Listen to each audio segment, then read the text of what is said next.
بسم اللہ الرحمن الرحیم۔ السلام علیکم۔ آج کی میری چھوٹی سی بات پہلے یہ سن لیجئے پلیز۔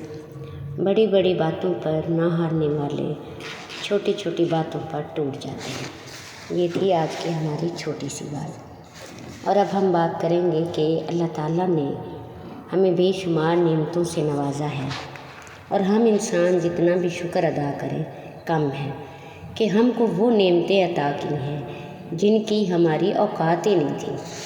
اور اگر ہم دنیاوی نعمتوں کی بات کریں تو اولاد سب سے بڑی نعمت ہے، اور اللہ تعالیٰ جسے چاہتا ہے نواز دیتا ہے، اور بہت سارے لوگ اس نعمت کو حاصل کرنے کے لیے اللہ تعالیٰ کے آگے فریاد کو ہوتے ہیں اور اللہ کی اس نعمت کے منتظر ہوتے ہیں، اور پھر ایک وقت آتا ہے کہ وہ مایوس ہونے لگتے ہیں۔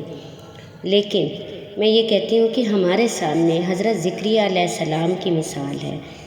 وہ کافی بوڑھے ہو گئے تھے اور ان کی بیوی بھی، لیکن وہ اللہ کی ذات سے مایوس نہیں ہوئے اور دعا کرتے رہے کہ اے اللہ ہمیں اولاد کی نعمت عطا کر دے۔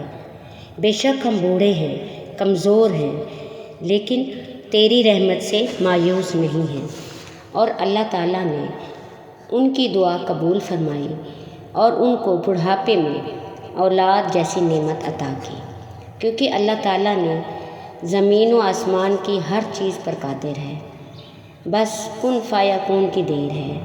اور میرے جو بہن بھائی اولاد کی طرف سے مایوس ہیں اور مایوسی کا شکار ہو رہے ہیں، یہ دعا ان کے لیے ایک اکسیر کا درجہ رکھتی ہے، کیونکہ مایوسی گناہ ہے۔ جو لوگ حصول اولاد کے لیے بیتاب ہیں وہ یہ دعا دل سے پڑھیں۔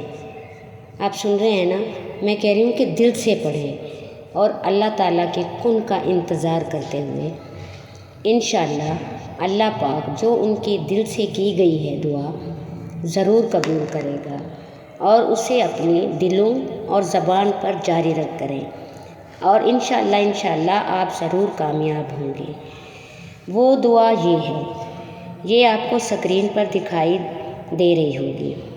میں پھر کہوں گی کہ اسے دل سے پڑھیں۔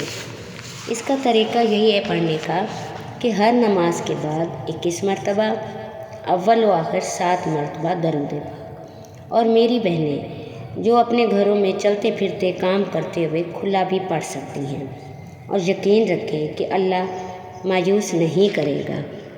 جزاک اللہ خیر۔